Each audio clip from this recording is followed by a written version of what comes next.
There's a pattern most people don't notice until it's too late.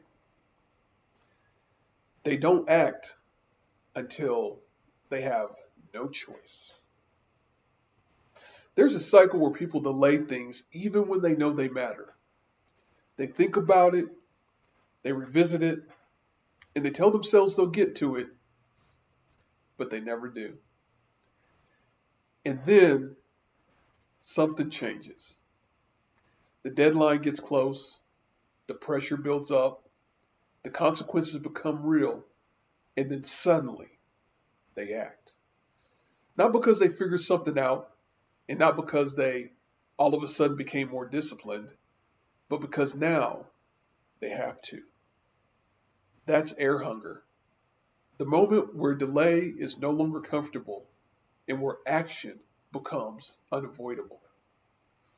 The problem is, most people only experience that moment when it's forced upon them.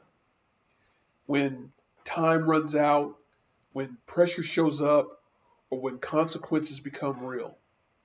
So their entire life becomes reactive. They wait until waiting is no longer an option. However, there's a different way to live, in a way where you don't wait for pressure to create urgency, you create that for yourself. And there's a certain kind of person who stops waiting for things to get serious.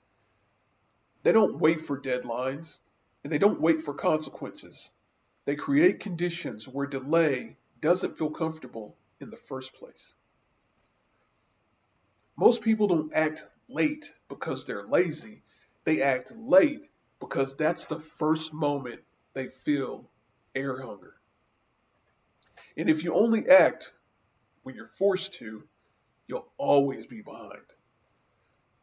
So the next thing to understand is how to create that level of urgency without needing pressure. So subscribe because that's what I'm going to break down in the next video.